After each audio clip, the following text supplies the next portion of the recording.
Olá, gente, tudo bem? Como estão? Então, eu sou a Heloise, sou pós-júnior aqui da ITEP e fui gerente de projetos no ano de 2022. E hoje eu vou estar comentando um pouquinho sobre o tema gestão de estoque e otimização de layout, que são temas, enfim, que se complementam.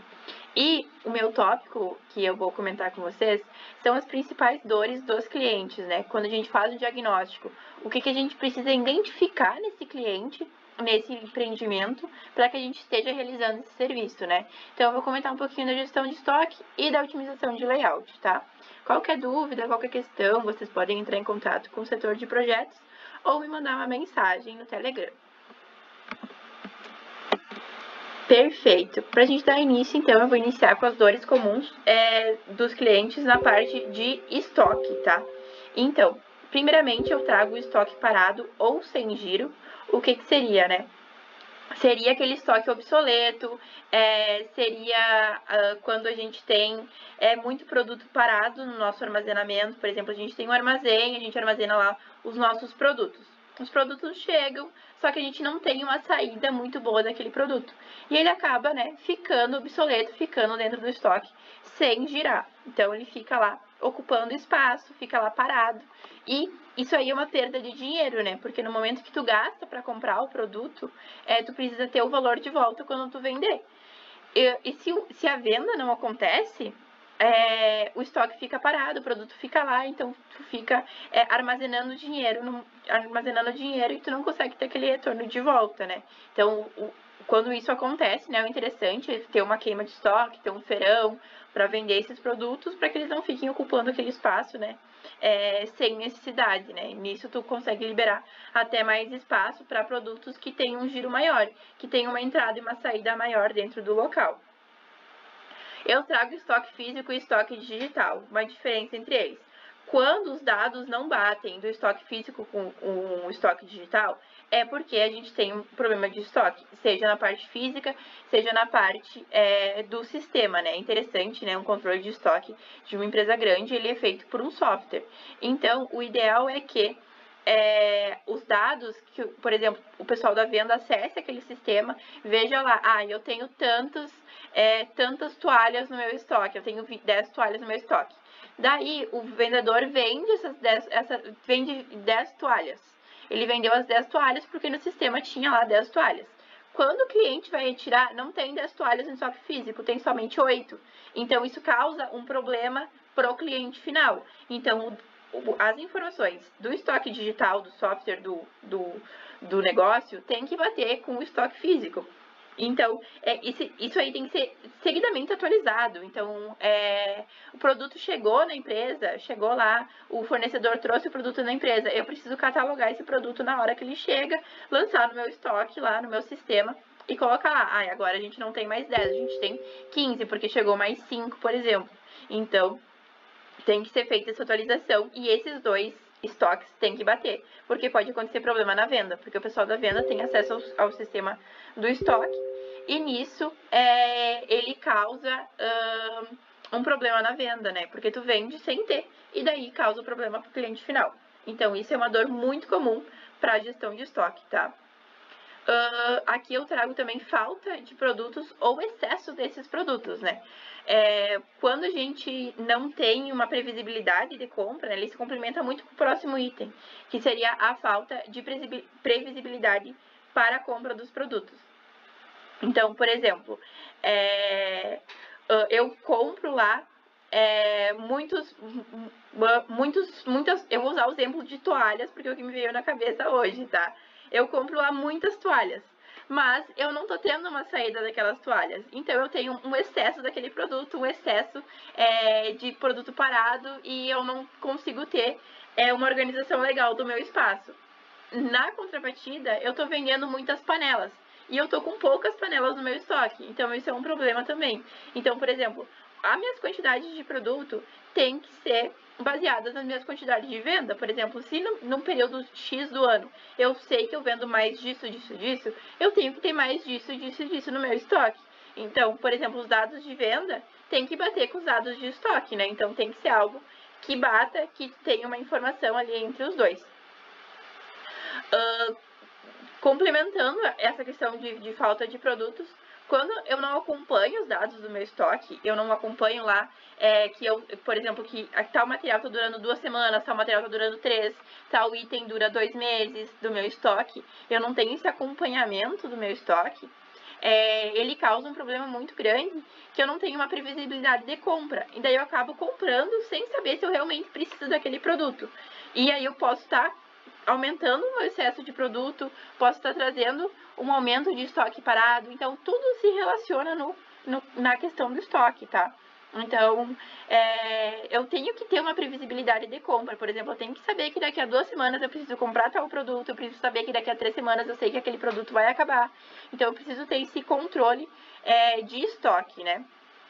Outro ponto que eu não coloquei aqui é estoque mínimo, né? Que entra muito vinculado à previsibilidade do estoque. Por exemplo, eu tenho lá que eu sei que, tipo, no mês eu vendo tantos produtos daquele, tantos pratos, tantos congelados daquele item. Eu preciso ter o estoque mínimo daquele item por dia, por semana. O estoque mínimo é o quê? É o que eu produzo e eu sei que eu vou vender e não vai faltar e nem sobrar. É o meu estoque mínimo que eu tenho que ter ali armazenado comigo. Então, são alguns problemas de gestão de estoque que eu tô citando aqui, né? Que vocês podem identificar num diagnóstico. Beleza, gente? Agora eu vou passar então para dores comuns de layout. Aqui eu coloquei uma planta baixa aqui na bolinha azul. E aqui alguns itens, eles se relacionam um pouco com o estoque, tá? E o que seria? Quando a gente tem muitos produtos no estoque, um estoque desorganizado, eu tenho dificuldade para encontrar itens. Por exemplo, se uma pessoa vai no teu estoque, que não é uma pessoa que trabalha no estoque, por exemplo, o vendedor vai buscar um item no estoque, e ele não encontra aquele item com facilidade, ele precisa pedir ajuda, ele precisa passar muito tempo procurando, é um problema de layout. Se somente o pessoal que trabalha no estoque sabe onde está aquele produto, é um problema de layout também. Então, o produto não pode ser difícil de encontrar. Ele tem que ser claro de encontrar dentro do layout. Ele tem que estar bem colocado. Se é um produto que tem um giro maior, que é mais vendido, ele tem que estar mais perto da saída. Então, tem várias ferramentas de análise de layout, né? Uma delas é a curva ABC, tem o diagrama de espaguete, que a gente identifica o fluxo também. Então, tem que ser algo fácil de ser encontrado, tá? Então, é um ponto bem importante. Estoque desorganizado. Se você chegar aí no local e tá uma bagunça, tá um estoque feio, não tá organizado, é layout. Sem setorização. Por exemplo, eu não tenho uma setorização, eu não setorizo meus produtos por área, por exemplo. Eu tenho lá produto de limpeza, produto de comida, químicos, enfim, tenho vários tipos de produto. Esses tipos de produto têm que ser setorizados. Eu tenho que ter o setor 1, no setor 1 eu tenho que saber que eu tenho tal e tal produto, no setor 2 eu tenho que saber que são esses produtos que estão no setor 2. Então, eu preciso ter um estoque setorizado. Se é um estoque que é bagunçado, que não tem uma setorização, que eu jogo o produto em qualquer lugar, é um layout, tá? Um exemplo de setorização pode ser uma setorização por setor, por estação, pode ser por área, pode ser uma setorização por número, por item, mas tem que ser algo setorizado que eu consiga me encontrar no local. Pouco aproveitamento do espaço físico, então, por exemplo, muita caixa entulhada, muita bagunça.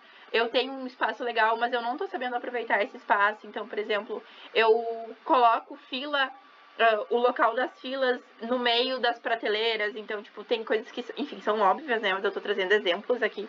Então, por exemplo, eu tenho um espaço físico legal, mas eu não utilizo ele da melhor forma possível, né? Eu não trago uma clareza para ele, por exemplo. É muito mais fácil eu colocar a churrasqueira longe dos freezer, porque, enfim, pode trazer algum problema ali. Mas se estiver perto, eu tô tendo um pouco aproveitamento do meu espaço, sabe? Eu preciso colocar os itens dentro de uma cozinha, ou dentro de um estoque, dentro de um espaço, porque um layout, né, eu posso aplicar em qualquer lugar, não só num estoque, né? Uma otimização de layout. Eu consigo aplicar numa cozinha, eu consigo aplicar numa empresa, eu consigo aplicar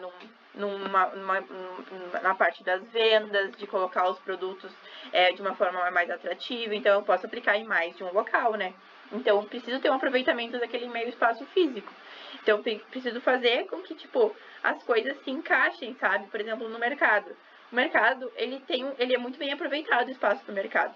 Nas filas, tu sempre vai ter ali produtos que te chamem a atenção. Então, tu tem que ter um aproveitamento desse espaço da melhor forma possível, mesmo que seja um espaço pequeno. O fluxo de pessoas no local, ele entra muito na parte de cima, né? Se é um local que eu tenho muito fluxo de pessoas, eu preciso ter uma organização longe dos itens, porque, enfim, pode dificultar a locomoção. Se é uma porta pequena, eu tenho um fluxo muito grande, eu preciso trocar isso. Então, são pontos que tem que ser levados em consideração na hora de a gente montar uma otimização de espaço, uma otimização de layout, né? O fluxo de pessoas é muito importante. Eu não posso colocar os produtos mais importantes num corredor muito estreito, porque mais de uma pessoa pode buscar, pode bater, pode virar. Então, o fluxo de pessoas é muito importante.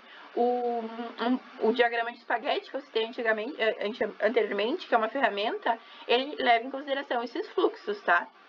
Então, esses são alguns dos problemas que vocês podem encontrar num diagnóstico dessa parte de layout e de otimização de estoque, tá? Não citei todos aqui, mas citei, enfim, a maioria deles, enfim, o que eu aprendi ali sendo gerente de projetos e tendo executado um serviço de otimização de estoque. Beleza, gente? Qualquer dúvida, vocês entrem em contato